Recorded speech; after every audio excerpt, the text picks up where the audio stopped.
পরম প্রেমময় শ্রী শ্রী ঠাকুর মুকুন্দের চরণে সাথে শস্য গড়ে উঠে পড়ান। পরম প্রেমময় শ্রী বড়মার চরণে সাথে শস্য গড়ে উঠে পড়ান। পরম প্রেমময় শ্রী বরদার চরণে সাথে শস্য গড়ে উঠে পড়ান। পরম পুজো পান দাদার চরণে সাথে শস্য গড়ে উঠে পড়ান। বর্তমান আঠাশ দেবীর চরণে আমার সাথে শস্য গড়ে উঠে পড়ান। ঠাকুর পরিবারের সমস্ত সদস্যদের চরণে আমার শত সহস্র কোটি কোটি প্রণাম। উপস্থিত ভক্তগণ যারা আমার জার্জন শুনছে তাদেরকেও জানাই আমি আমার আনন্দিত চাই। ছোট ছোট বাচ্চাদেরকে জানাই আদর প্রীতি ভালোবাসা শুভেচ্ছা যথাস্থানে যথাযোগ্যভাবে জয়গুরু। পরম প্রেমময় শ্রী ঠাকুর আমাদের পুণ্যপুঁথির গ্রন্থে সুন্দরভাবে উনি লিখে দিয়েছেন, কি চাস তোরা? ধর্ম, অর্থ, কাম, মোক্ষ সব আমি দিব। অর্থ চাস, নিষ্কাম ভাবে কাজ কর। ঝাঁকা ঝাঁকা অর্থ তোরা পেয়ে যাবি। মোক্ষ, ধর্ম, তাপই তো প্রাণ কোলে তুলে নি, আমি সব দেব। কাম চাস তো নিষ্কাম, নিষ্কাম সব আমি দেব। সব পাবি, সব হবে, আমি দেব সব। চিন্তা স্রোতকে বাড়িয়ে দে তোরা। বিশ্বাস চাই প্রাণী প্রাণী, বিশ্বাস না হলে কিছুই হয় না। আগে বিশ্বাস চাই অন্তরে অন্তরে। ছুটে চল সৎ ইচ্ছা নিয়ে, বিশ্বপ্রেম নিয়ে, সকলকে বুকে বুকে ঠেসে ধর। সবকে তুই করে নে, তুই হলেই আমি। 2 দিন পরে যখন সব মুছে যাবে তখন কি হবে? বাস্তবিকে যে চিন্ময়ী মা, দেখ স্ত্রীও একটা মা।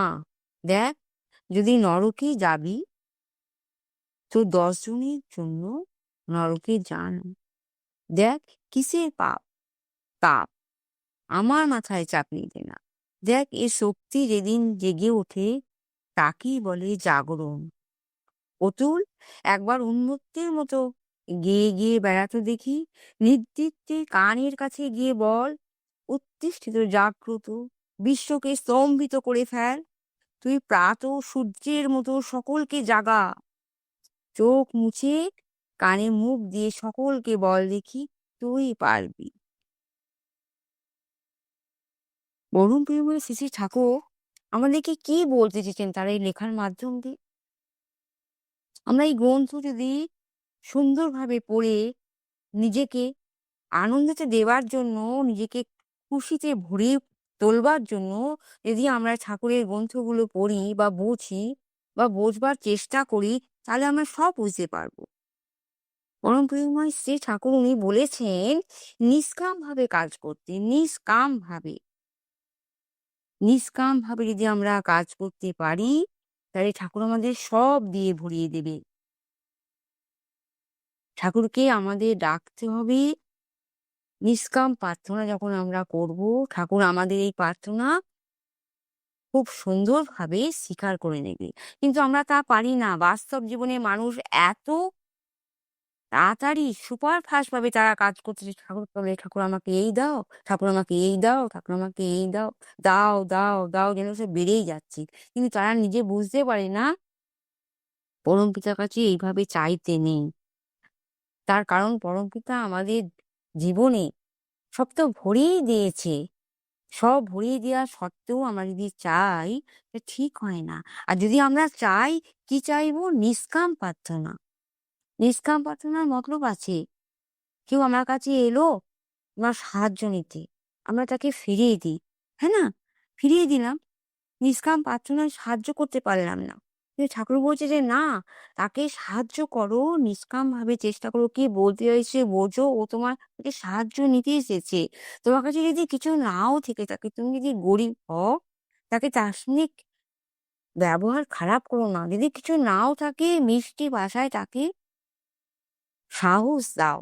আর পরম প্রেমময় শ্রী কারো কাছে প্রার্থনা করো যে আমার কাছে সাহায্যের জন্য এসেছিল, আমি তো করতে পারলাম না তাকে সাহায্য। হে পরমেশ্বর, পরম পিতা আমার দয়ার, তুমি তাকে রক্ষা করো। যে বিপদে আমার কাছে সাহায্য নিতে এসেছিল, আমি দিতে পারিনি। তবে এই যে প্রার্থনা ওই ভদ্রলোকের জন্য, ভদ্রমহিলার জন্য আমি করলাম, সে প্রার্থনা ঠাকুর স্বীকার করবো, অকপটে স্বীকার করবে। দেখা যাবে যিনি সাহায্য নিতে এসেছিলেন, আমি দিতে পারিনি, তার সে সময় সাহায্যটা কেউ না কেউ, কারো না কারোর মাধ্যম দিয়ে পরম প্রেমময় শ্রী ঠাকুর তাকে উদ্ধার করেছে। তো এই হচ্ছে নিষ্কাম প্রার্থনা। সবসময় আমি চাইবো, ঠাকুর আমাকে এই দাও, আমার সন্তানকে এই দাও, আমার স্বামীকে এই দাও, শ্বশুরকে এই দাও। এ ঠিক নয়। পরম প্রেমময় ঠাকুরের চাইতে গেলে নিষ্কাম প্রার্থনা করতে হবে। নিষ্কাম ভাবে যে প্রার্থনা আমরা করব, সেই প্রার্থনা ঠাকুর অকপটে শুনবেন। আর সেই প্রার্থনার ফলে আমাদেরকেও বুঝিয়ে দেবেন সবকিছু তিল তিল করে, যে নিষ্কাম প্রার্থনা জুড়ে কত কিছু হতে পারে। পরম প্রেমময় ঠাকুর তো আমাদের জীবনে সত্যিই পরম প্রেমময়। ওনাকে আমরা বুঝতেও পারি না। আর যদি বা বুঝে থাকি, নিজে আহ্লাদে আটকানা হয়ে যায়। কিন্তু এসব ঠিক না। ঠাকুরকে ঠাকুরের মতন ভাবে ঠাকুরের কাছে এসে ঠাকুরের কাছে প্রার্থনা করতে হবে। প্রার্থনার মধ্যেও ফারাক থেকে থাকে। কেউ দেখা যাচ্ছে তাচ্ছিল্য করছে মনে মনে, আর প্রার্থনা করছে উপরে উপরে। এই প্রার্থনাও প্রার্থনা হয় না। পরম প্রেমময় শ্রী ঠাকুর ঠিক বলেছেন, নিজেকে শোধরাবার জন্য তুই যে পথে নেমেছিস, সেই পথে গিয়ে আগে নিজে শুধরে নে। নিজে যদি শোধরাতে পারিস, তবেই তো তোর আজুবাজুর লোককে শোধরাবার জন্য ব্যবস্থা করবি। আজুবাজুর লোক যখন পুরোপুরি ভাবে শুধরে যাবে, পরম প্রেমময় শ্রী ঠাকুরের কাছে আসবে, তখন তো আস্তে আস্তে ১ জন থেকে ২ জন, ২ জন থেকে ১০ জন, ১০ থেকে ১০০ জনের উপকার হবে। ঠিক এইভাবে যখন সবাই শুধরে গিয়ে ঠাকুরের চরণে সবাই এসে একভাবে সৎসঙ্গে সামিল হবে, তবেই তো ঠাকুরের খুশিতে মন ভরে যাবে। আর ঠাকুর যদি সত্যি করে খুশি হতে পারে, সেই খুশি দেখে আমরাও সাধারণ মানুষ খুশি হয়ে যাব। আমাদের লক্ষ্য কি? খুশিতে, আনন্দে দিন কাটানোর নামই হচ্ছে আমাদের জীবনের সবথেকে বেশি জিনিস, শান্তি। তাহলে আমরা আর কি চাইবো নতুন করে? তাই পরমপ্রিয় শ্রী ঠাকুর বলেছে, উনি সব দিয়ে আমাদেরকে ভরিয়ে দিবেন। সত্যিই তো, সবকিছু দিয়ে আমাদের ভরিয়ে দিলে আমরা তো পরিপূর্ণ হয়ে যাব।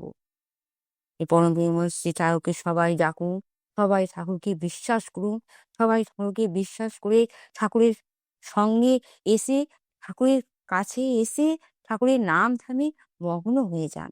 এই নাম ধ্যানের যোগে এত ক্ষমতা, এত পাওয়ার, সত্যি না করলে আপনারা বুঝতে পারবেন না। আমিও নাম ধ্যান করছি। আপনাদের সবাইকে ঠাকুরের চরণে আসার জন্য আমি বলছি। আমার যারা শুনছেন, সবাই শুনুন। ঠাকুর নিয়ে থাকুন, ঠাকুরময় হয়ে থাকুন, ঠাকুরকে বিশ্বাস করে ঠাকুরকে সবকিছু নিজের কথা বলুন। নিজের দুঃখও বলবেন, নিজের সুখও বলবেন। দেখবেন আপনাদের জীবনে কোনো কষ্টই থাকবে না। যদি কষ্ট থেকেও থাকে, ঠাকুরই কষ্ট দূর করে দেবে। পরম প্রেমময় ঠাকুর চরণে আমি সবার মঙ্গল কামনা করি। সবাই যে যেখানে আছে ভালো থাকুন, সুস্থ থাকুন, স্বস্থ থাকুন। সবার মঙ্গল কামনা করে আমি আমার বাণী বিরাম দিচ্ছি। জয় গুরু, বন্দে পুরুষোত্তম।